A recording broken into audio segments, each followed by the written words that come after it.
बिस्मिल्लाहिर्रहमानिर्रहीम। अस्सलाम वालेकुम नाज़रीन, आप यूट्यूब चैनल देख रहे हैं। मैं इमरान खान हूँ। कुछ टाउट्स ने ये दावे करना शुरू कर दिए जब पता चला कि इमरान खान साहब की मुलाकात उनकी बहन के साथ हो जाएगी, और जब ये तय पा गया कि आज मुलाकात होगी, तो फिर जो सिस्टम है जो मुलाकात के लिए तय करता है पाकिस्तान की मिलिट्री इस्टेब्लिशमेंट ही करती है। आसिम मुनीर साहब की मर्ज़ी के बगैर तो होता नहीं है। तो जब ये अहकाम जारी होते हैं तो टाउटों को भी बता दिया जाता है, तो टाउट अपने अपने मुताबिक इसके ऊपर प्रोपेगेंडास भी शुरू करते हैं। जो उन्हें कहा जाता है, जो व्हाट्सएप उन्हें किए जाते हैं, उसके मुताबिक फिर वो लोग चलते हैं। तो यहाँ टाउट्स ये प्रोपेगेंडा कर रहे थे कि ज़बाबंदी की एक शर्त है, यानी इमरान खान साहब की मुलाकात इस शर्त पे उनकी फैमिली या बहन के साथ करवाई जा रही है कि ज़बाबंदी रहेगी। अब देखें ना, टाउटों को ये पता नहीं चलता कि वो साथ ही साथ मिलिट्री एस्टेब्लिशमेंट के कपड़े भी उतार रहे होते हैं और पाकिस्तान के अवाम उन्हें नंगा देख रहे होते हैं उस हमाम के अंदर, जहां मिलिट्री एस्टेब्लिशमेंट भी है और टाउट भी है और उनके सहूलतकार भी हैं। तो अवाम देख रहे होते हैं। यानी आप जब ये कहते हैं कि मुलाकात इस शर्त पर करवाएगी कि ज़बाबंदी है, तो फिर पाकिस्तान में आज़ाद ये इजहार राय तो रहा नहीं, ना कोई बुनियादी हकूक़ रहे। और आपने ये भी साबित कर दिया कि जनाब पाकिस्तान की एस्टेब्लिशमेंट ही ये फैसले करती है, मुलाकातों की किसी और की कोई औकात नहीं है, वो तो वैसे भी किसी की नहीं है। तो टाउटों को मुंह की खानी पड़ गई जैसे ही इमरान खान साहब की बहन बाहर निकली और उन्होंने आकर बताया कि इमरान खान साहब ने जेल के अंदर बैठकर क्या कहा। अब ज़रा इमरान खान साहब के अपने एक्स अकाउंट के ऊपर जो उनका स्टेटमेंट जारी हुआ, ये स्टेटमेंट आपका सुनना बहुत ज़रूरी है। इसमें बहुत सारे पैगामात हैं और बड़ी क्लैरिटी है। ज़रा ये सुने कि इमरान खान साहब ने क्या कहा। टाउटों के मुताबिक डील हो गई थी। टाउट ये कह रहे थे कि डील हो गई है, इमरान खान साहब जेल से कोई बयान जारी नहीं करेंगे, मुलाकात हो जाएगी, ये टाउट कह रहे थे। अब डील के बाद इमरान खान साहब का स्टेटमेंट कैसा है, जरा सुने। आसिम मुनीर एक ज़हनी मरीज़ है, ऐ प्याजे, ये पढ़िए आपकी डील। टाउटों का बयानिया पहले जुमले में बढ़ गया। आसिम मुनीर एक ज़हनी मरीज़ है जिसकी इखलाकी पस्ती की वजह से पाकिस्तान में आइन और कानून मुकम्मल तौर पर ख़त्म हो चुके हैं और किसी भी पाकिस्तानी के बुनियादी इंसानी हकूक़ अब महफूज नहीं रहे। मुझे और मेरी अहलिया को आसिम मुनीर के हुक्म पर झूठे मुकदमात में जेल में रखा गया और शदीद तरीन ज़हनी टॉर्चर किया जा रहा है। मुझे मुकम्मल तौर पर एक सेल में बंद करके कैद तन्हाई में डाला हुआ है। 4 हफ्ते तक मेरी किसी एक इंसान से भी मुलाकात नहीं हुई और बैरूनी दुनिया से बिल्कुल बेखबर रखा गया। जेल मैनुअल के मुताबिक दी जाने वाली हमारी बुनियादी ज़रूरियात भी ख़त्म कर दी गई। अब बैरूनी दुनिया की मालूमात से बेखबर रखा गया। बुनियादी ज़रूरियात के लिए जो चीज़ें वो भी ख़त्म कर दी गई। तो फिर इमरान खान साहब को तो नहीं पता कि 27वीं आईनी तरमीम में इन्होंने क्या कारनामे किए हैं। ये तो इमरान खान साहब अगली दफ़ा बताएंगे। ताहयात इस्तिस्ना वाली वाहयात हरकत पे इमरान खान साहब का क्या मौक़िफ़ है, आज वो मौक़िफ़ नहीं आया अभी तक। जब ताहयाती के ऊपर, इस वाहयाती के ऊपर इमरान खान साहब का मौक़िफ़ आएगा, तब आपको पता चलेगा कि खान साहब इस पर क्या कहते हैं। जब ये पता चलेगा कि आईनी अदालत किस तरीके से बनाई गई है और किस किस्म की कार्रवाइयाँ डाली गई हैं, तो तब एक और मौक़िफ़ आएगा। हाई कोर्ट के अहकामात के बावजूद पहले मेरी सियासी साथियों से मुलाकात पर पाबंदी लगाई गई और अब वकला और अहले खाना से मुलाकातें भी बंद कर दी गई। इंसानी हकूक़ का कोई भी चार्टर उठाकर देख लें, ज़हनी तशद्दुद भी टॉर्चर ही कहलाता है और जिस्मानी तशद्दुद से भी ज़्यादा संगीन अमल समझा जाता है। मेरी हमशीरा नौरीन नियाज़ी को सड़क पर घसीटा गया सिर्फ इसलिए कि वो मुझसे मुलाकात का जायज़ हक मांग रही थी। ये सिर्फ आसिम मुनीर जैसा शख्स ही कर सकता है। उसने डॉक्टर यास्मीन राशिद जैसी बुजुर्ग कैंसर सर्वाइवर को सियासी इंतकाम की गर्ज से जेल में डाला हुआ। मेरी अहलिया बुशरा बेगम को सिर्फ मुझ पर दबाव डालने के लिए कैद किया हुआ है। उनके बच्चों से भी उनकी मुलाकात नहीं करने दी जा रही।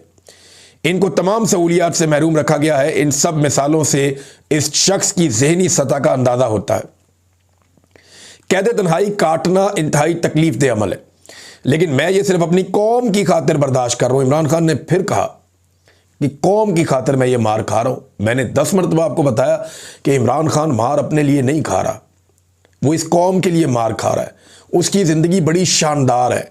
इमरान खान अपनी ज़िंदगी जो बाकी बची है ना, सिर्फ सेल्फियाँ खिंचवाने में गुजर जाए तो लोग जितना प्यार करते हैं ना, एक लम्हे के लिए वो तनहा ना हो।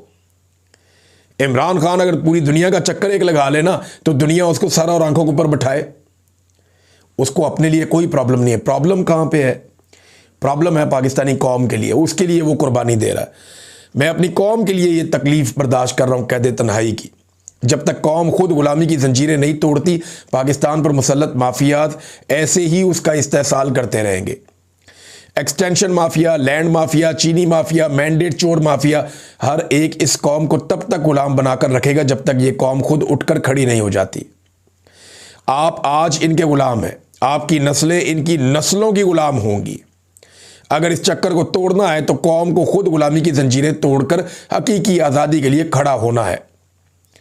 देखिए, मैं अगर गुलाम हूं ना नवाज शरीफ का, तो ऑटोमेटिकली मेरे बच्चे मरियम नवाज के गुलाम हो जाएंगे, उनके बच्चे जो हैं वो मरियम नवाज के बच्चों के गुलाम हो जाएंगे। तो एक आम पाकिस्तानी सोचे ना कि क्या वो गुलामी पसंद करता है अपने बच्चों के लिए? क्या उसने गुलाम पैदा किए या उसकी औलाद को रब ने गुलाम पैदा किया है? रब ने तो उन्हें आज़ाद पैदा किया, तो फिर आप अपने बच्चों को गुलाम छोड़कर क्यों जाते हैं? ये वो सवाल है जो इमरान खान साहब को ये तकलीफ बर्दाश्त करवा रहा है। कौम खड़ी हो जाएगी एक दिन। आगे इमरान खान साहब कहते हैं कि विकेट के दोनों जानिब खेलने वालों की मेरी पार्टी में कोई जगह नहीं है। ऐसे लोग तहरीक इंसाफ के मीर सादिक और मीर जाफिर हैं। NDU, ये नेशनल डिफेंस यूनिवर्सिटी की वर्कशॉप में तहरीक इंसाफ के लोगों की शिरकत शर्मनाक है। एक जानिब हम लोग हर किस्म की सख्तियां बर्दाश्त कर रहे हैं, तो दूसरी जानिब जब हमारे ही लोग हम पर जुल्म ढाने वालों से समाजी ताल्लुकात बढ़ाने की कोशिश करते हैं तो मुझे इंतहाई तकलीफ होती है। ये इमरान खान साहब ने कहा। मैं हमेशा कहता आया हूं कि अपने ही लोगों पर ड्रोन अटैक्स और मिलिट्री ऑपरेशन से दहशतगर्दी मजीद बढ़ती है। आसिम मुनीर की पॉलिसियां इस मुल्क के लिए तबाहकुन है। इस ही की पॉलिसी की बदौलत आज मुल्क में दहशतगर्दी का नासूर है और ये बेकाबू है, जिस पर मुझे इंतहाई दुख है। उसको अपने मुल्क के मफादात की रत्ती बराबर भी परवाह नहीं है। ये जो कुछ कर रहा है महज मगरबी दुनिया की खुशनुदी के लिए कर रहा है। अफगानिस्तान के साथ आग को जानबूझकर भड़काया। उसका मकसद है कि उसे इंटरनेशनल मुजाहिद समझा जाए। इसने पहले अफगानियों को धमकाया, फिर मुहाजिरीन को मुल्क से धक्के देकर बाहर निकाला, उन पर ड्रोन हमले किए, जिसके असरात पाकिस्तान में दहशतगर्दी बढ़ने की सूरत में आए। इस शख्स ने अपने ज़ाती मफाद के लिए मुल्क को दहशतगर्दी की भेंट चढ़ा दिया है। सुहेल आफरीदी काबिल तारीफ है क्योंकि जबर के इस माहौल में वो मफामत की बजाय मुज़ामत को तरजीह दे रहा है। सुहेल आफरीदी को पैगाम देता हूं कि फ्रंट फुट पर आकर खेलता रहे। इस मुल्क में कोई कानून और आइन नहीं है। कानून सिर्फ तहरीक इंसाफ के लिए हरकत में आता है, वरना हर कोई इससे मुबर्रा है। सुहेल आफरीदी जो भी कर रहा है उसे जारी रखे, मैं उसकी मुकम्मल हमायत करता हूं। गवर्नर राज की धमकियां लगाने वाले कल की बजाय आज लगा लें और फिर देखेंगे उनके साथ होता क्या है। महमूद अचकजई और अल्लामा राजा नासिर अब्बास मेरे लिए इंतहाई काबिल एहतराम है। वो जमहूरियत पसंद और उसूल परस्त लोग हैं। मुझे हैरत है कि अब तक इनका नोटिफिकेशन जारी नहीं हुआ। तहरीक इंसाफ की पार्लिमानी जमात को हदायत करता हूं कि स्पीकर और चेयरमैन सेनेट के सामने इस मामले पर एहतजाज करें ताकि उनका अपोजिशन लीडर का नोटिफिकेशन जारी किया जाए। इसके अलावा मौजूदा निज़ाम मुखालिफ किसी भी किस्म की तहरीक के लिए जो भी कॉल तहरीक तहफ़्फ़ुज़ आईन पाकिस्तान की जानिब से दी जाए, तमाम तहरीक इंसाफ उस पर अमल करे। अडियाला जेल में इमरान खान साहब का ये स्टेटमेंट। जरा दूसरा हिस्सा जो है वो एडमिनिस्ट्रेटिव है, लेकिन इसमें जो NDU के हवाले से बात की, इसमें आदिल बज़ई ने एक स्टेटमेंट दिया। उसने कहा मैं इमरान खान साहब का सिपाही हूँ और इमरान खान ही का वफादार हूँ। हमें इमरान खान साहब ने ही पार्टी और पार्लिमानी डिसिप्लिन का पाबंद बनाया। NDU में हम खुद नहीं गए, हमें पार्लिमानी पार्टी ने हमारे नाम दिए और वहाँ भिजवाया। हम उनकी हदायत पर गए थे और इससे पहले भी लोग जाते रहे हैं। अगर पार्टी ये पॉलिसी बना लेती और वादे कर देती तो हम कभी भी ना जाते और हम ये गुस्ताखी ना करते। हमारी रसाई इमरान खान साहब तक नहीं है, हमारा मौक़िफ़ वहाँ तक नहीं पहुँच पा रहा। ये उन्होंने कहा जी कि हम कभी भी ना जाते, आसिम मुनीर साहब से मुलाकात ना करते। ये तो हमें पता ही नहीं था, हमें तो पार्टी ने कहा था। ये आदिल बज़ई साहब ने कहा। बाकी लोग भी ऐसी ही बात करेंगे। लेकिन देखें ना, जब इमरान खान साहब की आसिम मुनीर साहब से लड़ाई हो रही है और वो बार बार ये कह रहे हैं कि मुझे और मेरी बीवी को आसिम मुनीर ही मार रहा है, हमारी पार्टी को आसिम मुनीर ने ही मारा है, आसिम मुनीर ने ही हमारे साथ ज्यादती की है, तो फिर आसिम मुनीर के साथ जब आप अटेंड करेंगे कोई भी इवेंट्स या उनके साथ सोशलाइज होंगे तो इमरान खान साहब के कॉज को फिर नुकसान होगा। या तो इमरान खान साहब ने डील करनी हो ना, तो आप रास्ता बनाएं, मुलाकातें करके बातचीत करें कि सर आए, आप बैठे कोई रास्ता निकालें, सर छोड़ दें इमरान को। तरला मिन्नत आपने करना हो।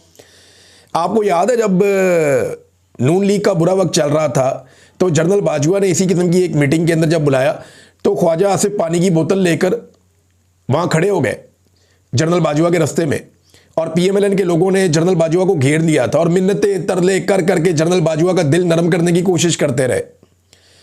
तो अगर यही काम PTI ने करना है तो फिर इमरान खान को जेल काटने की क्या ज़रूरत है और इतनी तकलीफ बर्दाश्त करने की क्या ज़रूरत है। दूसरी जो चीज़ें इमरान खान साहब ने कही कि पॉलिटिकल कमेटी ख़त्म कर रहा हूँ। सलमान अकबर राजा के पास इख्तियार है कि वो एक नई मुख्तसर कमेटी बनाएं जो सियासी हिकमत अमली वज़ा करे और उस पर अमल दरामद करवाए। शाहिद खट्टक को कौमी असम्बली में तहरीक इंसाफ का पार्लिमानी लीडर नामजद करता हूँ। पाकिस्तान बार के इंतखाबात में तहरीक इंसाफ मुत्तहद होकर उन उम्मीदवारों की भरपूर हमायत करे जिन्हें सलमान अकरम राजा और हामिद खान नामजद करेंगे।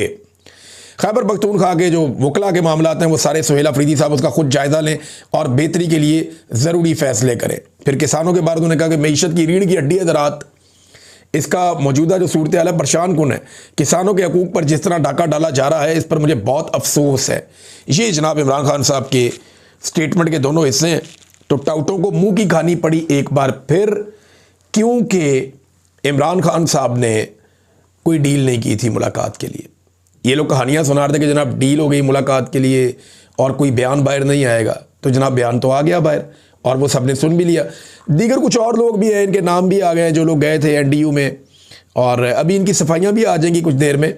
लेकिन जो लोग गए वहाँ पे उसमें मिशाल यूसुफजई हैं, सेनेटर सुरैया बीबी हैं, शाइस्ता खोसा हैं, नादिया खरल हैं, आदिल बज़ई हैं, शाह अहद खट्टक हैं, आसिफ महमूद हैं, शेर अली अफरीदी हैं, उमैर न्याजी हैं, सनाउल्ला मस्ती खेल हैं। ये वो लोग हैं जिन्होंने शिरकत वगैरह की थी। और यानी अब इनकी भी स्टेटमेंट आ जाएगी, पता चल जाएगा कि इन्होंने क्यों शिरकत की। वजह तो वही समझ आ रही है जो आदिल बज़ई ने कही, लेकिन ये दोनों चीज़ें एक साथ आप करते हैं ना तो कन्फ्यूजन पैदा तो होती है और लोगों को बहुत तकलीफ भी हुई थी इस सारे मामले में। नाज़रीन, एक और ख़बर है कि नवाज शरीफ साहब ने नया बयानिया चला दिया। बयानिया वो ये चलवा रहे हैं अपने करीबी सहाफ़ियों और दोस्तों के ज़रिए से कि नवाज शरीफ तो चाहता है कि इमरान खान बाहर आ जाए जेल से। यानी पूरी की पूरी नून लीग दिन रात इमरान खान को गाली देती है, बदतमीज़ी करती है। पूरी की पूरी नून लीग रोज़ाना की बुनियाद के ऊपर इमरान खान साहब के खिलाफ मुकदमा पेश करती है। नून लीग रोज़ाना की बुनियाद के ऊपर इमरान खान साहब को सख्त से सख्त सज़ा देने और कभी भी जेल से बाहर ना निकालने का इंदिया देती है। जबकि नवाज शरीफ साहब अपने दरबारियों के ज़रिए से ये खबर बाहर निकलवा रहे हैं कि जनाब मैं तो चाहता हूँ कि इमरान खान आज़ाद हो जाए। ये लोग रोटी को चोची कहते हैं मियाँ साहब, लोग पागल हैं। अब आपने एक गलती कर दी, अच्छे खासे आप जूते पॉलिश कर रहे थे, आपने उड़ते हुए तीर के सामने आना पसंद फरमा लिया, तो अब आप जाने और तीर जाने। इमरान खान को आप बीच में क्यों लाते हैं? थोड़े दिन पहले तो मियाँ साहब आप कह रहे थे मकाफात अमल है, इमरान खान को लाने वालों का नहीं जनाब सबका कसूर है, वो जो लेकर आए उनको भी टांग दो। थोड़े दिन पहले तो आप बड़े इनकलाबी बने हुए थे, अब आप कहते हैं जनाब इमरान खान को आप बाहर निकालना चाहते हैं। मियाँ साहब खबर वही है जो आपके अंदरूनी सोर्सेज बताते हैं। आपके बहुत करीबी लोगों से हमें पता चला है कि आपकी ख्वाहिश एक ही है कि किसी तरह पाकिस्तान की मिलिट्री एस्टेब्लिशमेंट या आसिम मुनीर साहब आपको इमरान खान साहब से मुस्तकिल छुटकारा दिलवाएं। ख्वाहिश आपकी यही है। मियाँ साहब इमरान खान तो दूर की बात है, यास्मीन राशिद को आपने आज तक बाहर नहीं आने दिया। जब यास्मीन राशिद साहब को गिरफ्तार किया गया था तो चंद महीने के बाद उनको रिहाई मिल गई थी, लेकिन मियाँ साहब की ख्वाहिश के ऊपर यास्मीन राशिद साहबा को दोबारा गिरफ्तार किया गया क्योंकि वो हल्के में जाती और अपनी कंपेन खड़ी करती और नवाज शरीफ के लिए मुश्किल होता। वो नवाज शरीफ वहां से इलेक्शन लड़ता है। तो नवाज शरीफ साहब ने तो एक कैंसर ज़दा खातून को आज तक बाहर नहीं आने दिया कि वो बाहर आएगी और मेरे से मेरी जाली फार्म 47 के ऊपर जीती हुई सीट वापस छीन लेगी। तो इमरान खान तो बहुत दूर की बात है, आपने तो कैंसर की पेशेंट एक खातून जो 70 साल से जायद उनकी उम्र है, मियाँ साहब आपने तो उन्हें माफ़ नहीं किया। तो आप अपने दरबारियों के ज़रिए से ज़्यादा वो सक्के सवित्रे बनने की कोशिश ना करें, कौम को पता है जो आपने किया है। नाज़रीन, सुहेल अफरीदी की एक मुलाकात हुई अमरीकी कौंसल जनरल से, उस पर एक स्टेटमेंट भी जारी हुआ है कौंसलेट पेशावर की जानिब से, और इसके अंदर कहते हैं जी बड़ी इंपॉर्टेंट डिस्कशन हुई है क्राइम के ऊपर, टेररिज्म के ऊपर और आपस में मिलकर काम करने के हवाले से। और कुछ खबरें आ रही हैं कि जनाब मादनियात के मामलात हैं या इंडस्ट्री के मामलात हैं या तामीराती या जो प्रोजेक्ट्स हैं उनके हवाले से कोई मामलात हैं, तो वो खैबर पख्तूनख्वा की हुकूमत वो करना चाहती है, अमेरिका के साथ बातचीत करी, तो दिस इज़ गुड। अगर पाकिस्तान की फेडरल गवर्नमेंट डायरेक्टली डील करती है जाके अमेरिका के साथ तो ये बहुत अच्छा है। कोई भी सूबाई हुकूमत खुद डील करती है तो बहुत अच्छी बात है, लेकिन फौज को यह हक नहीं है कि वो जाए और जाकर सियासतदानों के या अवामी नुमाइंदे के हक को मारते हुए खुद से डीलें करती फिरे कि जनाब हम आपको मादनियात देंगे, हम आपको ये वाली चीज़ देंगे, हम आपको वो वाली सहूलत देंगे, दहशतगर्दी के खिलाफ हम ये।